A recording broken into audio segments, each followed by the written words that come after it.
Hello friends. इस video में हम क्लास के बारे में डिस्कस करने वाले हैं। तो बेसिकली क्लास होता क्या है, आप यहाँ पे डिफिनीसन देख सकते हो। Class is the collection of similar kind of things and class is a blueprint of object. तो क्लास कहने का मतलब ये है कि आपके पास यदि कलेक्शन है सेम काइंड ऑफ थिंग का, एग्जांपल के लिए आप ले लो कार। तो सिंपली यदि हम कार कहते हैं तो कार क्या है कि कार के पास एक जो कॉमन चीज़ें होती है वो चीज़ है कि किसी भी कार में 4 पहिए होंगे, किसी में भी स्टार्ट करने के लिए चाबी होगा ही। तो ये सारी चीज़ें क्या है, सिमिलर है। ये फीचर्स जो है हर एक कार में होते ही हैं। ब्रेक हर कार में होता ही है, क्लच हर कार में होता ही है। तो हम कार को एक क्लास कह सकते हैं, चूँकि जितने भी कारें होती हैं उन सब में कॉमन फीचर्स पाए जाते हैं। ओके, एक और एग्जांपल मैं आपको देता हूँ। स्कूल के बच्चे, ओके, आप ग्रेड 5 ले लो, तो ग्रेड 5 को हम क्लास कर सकते हैं, क्योंकि ग्रेड 5 के जितने भी बच्चे हैं उनके पास सिलेबस सेम होगा, ड्रेस कोड सेम होगा, है ना। कौन से ऑथर के बुक पढ़ रहे हैं वो भी सेम होगा। ग्रेड 6 के बच्चों का सिलेबस अलग होगा, है ना। तो इनको हम ग्रेड 6 को भी हम क्लास कर सकते हैं, ग्रेड 5 को भी क्लास कर सकते हैं। सो आई होप कि आपको क्लास का जो फंडामेंटल है वो समझ में आ गया होगा। आपको क्लास समझने से पहले ये दोनों चीज़ें बिल्कुल क्लियर होनी चाहिए कि क्लास क्या चीज़ है एंड ऑब्जेक्ट क्या चीज़ है। नेक्स्ट हम ऑब्जेक्ट देखते हैं।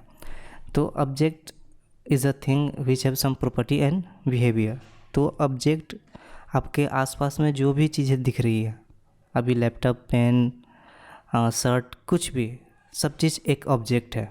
ओके, बिकॉज उसके पास कुछ प्रॉपर्टी है, कुछ बिहेवियर है। जैसे आपके पास शर्ट है, शर्ट का कलर है, शर्ट का कलर कुछ होगा, उसका कुछ वेट कुछ होगा, उसका डिज़ाइन कुछ होगा, ये सारी उसकी प्रॉपर्टी है। तो उसे हम एक ऑब्जेक्ट कह सकते हैं। Okay, and prototype module and synthetic sugar क्या होता है ये मैं अभी आपको बताऊंगा। तो बेसिकली जो क्लास है ये जावास्क्रिप्ट में इनबिल्ट नहीं है, ये एक सिंथेटिक शुगर है। सिंथेटिक शुगर क्या होता है अभी मैं आपको डिस्कस करके, अभी प्रोटोटाइप मॉड्यूल क्या होता है उसके बाद में आपको समझाता हूँ। तो क्लास समझने से पहले हमें प्रोटोटाइप मॉड्यूल समझना होगा, क्योंकि क्लास जो है behind the scene prototype module को ही यूज करता है। ठीक है, तो मैं अभी क्या करता हूँ, एक फंक्शन बनाता हूँ यहाँ पे, एंड फंक्शन का मैं नाम रख देता हूँ स्टूडेंट। ओके, ये एक पैरामीटर लेगा नेम, ठीक है। एंड यहाँ पे मैं कर देता हूँ दिस डॉट नेम, एंड इसमें मैं नेम वेरिएबल, नेम वैल्यू को असाइन कर देता हूँ।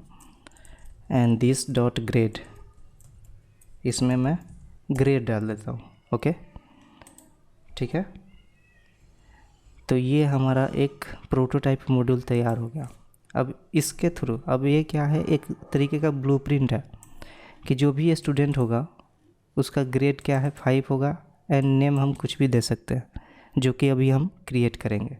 तो इसके थ्रू हम किस तरीके से ऑब्जेक्ट क्रिएट कर सकते हैं, सिंपली एक वेरिएबल बनाएंगे एंड स्टूडेंट 1। ओके, एंड यहाँ पे हम न्यू कीवर्ड यूज करते हैं, एंड यहाँ पे हम ये स्टूडेंट लिखेंगे,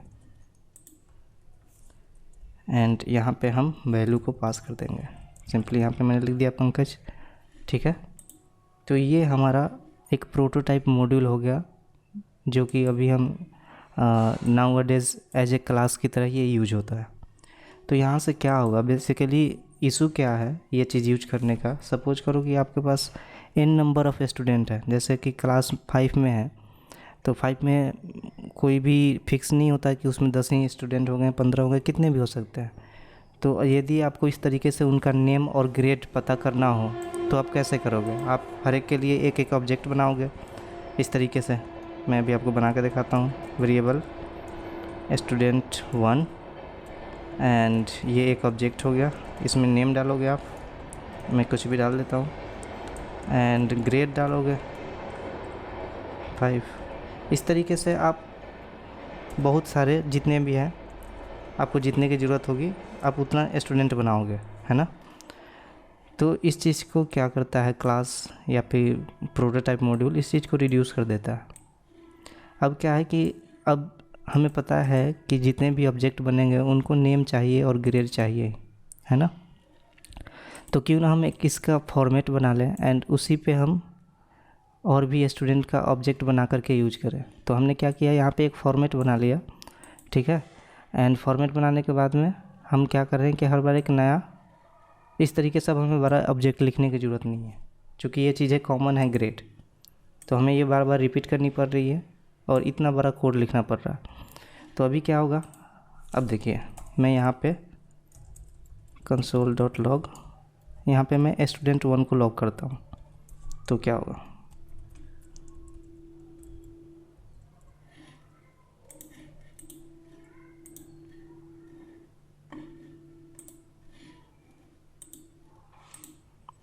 आप देख सकते हो कि हमारे पास एक स्टूडेंट नाम का ऑब्जेक्ट आ गया है जिसमें ग्रेड 5 है एंड नेम जो है पंकज आ गया, क्योंकि हमने यहाँ पे क्या किया है, यहाँ पे नेम पंकज हमने इसको असाइन किया है student1 के लिए। तो इसी तरीके से हम मल्टीपल स्टूडेंट क्रिएट कर सकते हैं, student2, student3, student4 etc। तो आप सोचो कि ये कितना इजी हो गया। एग्जांपल के एक और मैं आपको एग्जांपल देता हूँ। सपोज करो ये एक बैंकिंग सिस्टम का आप सॉफ्टवेयर बना रहे हो और जितने भी हाई लेवल की प्रोग्रामिंग लैंग्वेजेस हैं वो क्लासेस ऑब्जेक्ट वगैरह यूज करते ही हैं, उनके बिना वो इतने बड़े प्रोग्राम को हैंडल ही नहीं कर सकते। तो सपोज करो आप एक बैंकिंग के लिए सॉफ्टवेयर बना रहे हो एंड आपको हर एक यूज़र का कुछ इन्फॉर्मेशन चाहिए। तो आप एक तो तरीका है कि जी अभी जैसे मैंने आपको बताया कि हर एक यूज़र के लिए आप अलग अलग बनाओ। सपोज करो यूज़र 1 है, उसने अकाउंट ओपन करी है, तो उसके लिए आप सिर्फ अकाउंट के लिए बना रहे हो कि चलो इसने सिर्फ अकाउंट ओपन किया है, इसके साथ क्रेडिट कार्ड वगैरह कुछ नहीं लिया है। इसी तरीके से कोई यूज़र 2 है, उसने क्रेडिट कार्ड लिया है। यूज़र 3 है जिसने होम लोन लिया है। तो इस तरीके से अगर होगा तो आपको बार बार हर एक चीज़ को अलग अलग मेंटेन करना पड़ेगा। बट यदि आप क्लास के साथ में बनाओगे तो क्लास में क्या करोगे कि आप हर एक चीज़ के लिए बना दोगे कि एक यूज़र है, ठीक है, एंड यूज़र के पास अकाउंट नंबर होगा, होम लोन की भी सुविधा होगी एंड क्रेडिट कार्ड का भी होगा, डेबिट कार्ड का भी होगा, चेकबुक का भी होगा। तो ये एक हमारा फॉर्मेट बन जाएगा, ठीक है। और फॉर्मेट बनने के बाद में जिस यूज़र को जिस चीज़ की ज़रूरत होगी हम बस उतनी ही वैल्यू अप्लाई करेंगे। यूज़र 1 को होम लोन चाहिए तो बस उसको होम लोन वाली प्रॉपर्टी हम यहाँ से एक्सेस कर लेंगे। यूज़र 2 को अगर क्रेडिट कार्ड चाहिए तो बस क्रेडिट कार्ड को एक्सेस कर लेंगे। तो चीज़ें थोड़ा आसान हो जाती है, ठीक है। तो ये था हमारा प्रोटोटाइप मॉड्यूल, ठीक है। एंड इसी को यदि हम क्लास के थ्रू एक्सेस करते हैं तो इसमें हमारा थोड़ा सा सिंटेक्स चेंज हो जाता है, ओके। तो सिंपली मैं सेम इसको मैं कमेंट कर देता हूँ। सो यहाँ पे हम क्लास का एग्जांपल देख लेते हैं। तो सिंपली यहाँ पे हम फंक्शन कीवर्ड का यूज कर रहे थे। यदि हम क्लास के थ्रू बनाएंगे तो यहाँ पे हम क्लास कीवर्ड यूज करेंगे। तो क्लास एंड क्लास का नाम, ओके, एंड यहाँ पे हम कर्ली ब्रेसेस देते हैं, ठीक है। तो जिस तरीके से हम यहाँ पे नेम पैरामीटर को रिसीव कर रहे थे एंड यहाँ पे हम नेम को स्टोर कर रहे थे, ठीक है। तो वो चीज़ रिसीव करने के लिए हमें क्लास में थोड़ा सा और मॉडिफिकेशन करना पड़ता है। क्लास में एक और मेथड यूज करना पड़ता है जिसका नाम है कंस्ट्रक्टर, ओके। तो कंस्ट्रक्टर क्या होता है इसके बारे में हम नेक्स्ट वीडियो में देखेंगे। फ़िलहाल के लिए आप अभी इतना समझो कि यदि हम कोई पैरामीटर पास करते हैं तो उसे रिसीव करने के लिए हमें कंस्ट्रक्टर की ज़रूरत पड़ती है। यहाँ पे सिमिलरली जैसे कि हमने ऊपर फंक्शन में किया था, दिस डॉट नेम में हमने नेम को स्टोर कर लिया, ओके। यहाँ पे एक और मैं मेथड क्रिएट कर देता हूँ, से हेलो, ओके। ये क्या करेगा, ये कंसोल करेगा, ये क्या कंसोल करेगा, हेलो मिस्टर, एंड जो भी हम नाम पास कर रहे हैं वो सिंपली नेम। यहाँ पे दिस डॉट नेम लिखना होगा हमें, दिस डॉट नेम, ओके। इन सारी चीज़ों के बारे में हम डिटेल में डिस्कस करेंगे। कंस्ट्रक्टर क्या होता है, प्रॉपर्टी एंड मेथड को हम कैसे एक्सेस करेंगे। सिंपली अभी आप सिर्फ क्लास समझ लो। तो अब हमें क्या करना होगा कि जैसे यहाँ पे हमने ऑब्जेक्ट क्रिएट किया था उसी तरीके से मैं इसी को कॉपी पेस्ट कर लेता हूँ। यहाँ पे भी हम ऑब्जेक्ट क्रिएट करेंगे। इसको हम यदि हम क्लास से क्रिएट करते हैं तो इसे हम इस क्लास का इंस्टांस बोलते हैं। जितने भी हम इस तरीके से क्रिएट करेंगे ऑब्जेक्ट तो हम बोलेंगे कि ये स्टूडेंट क्लास का इंस्टांस यहाँ पे क्रिएट हुआ है, ठीक है। एंड मैं यहाँ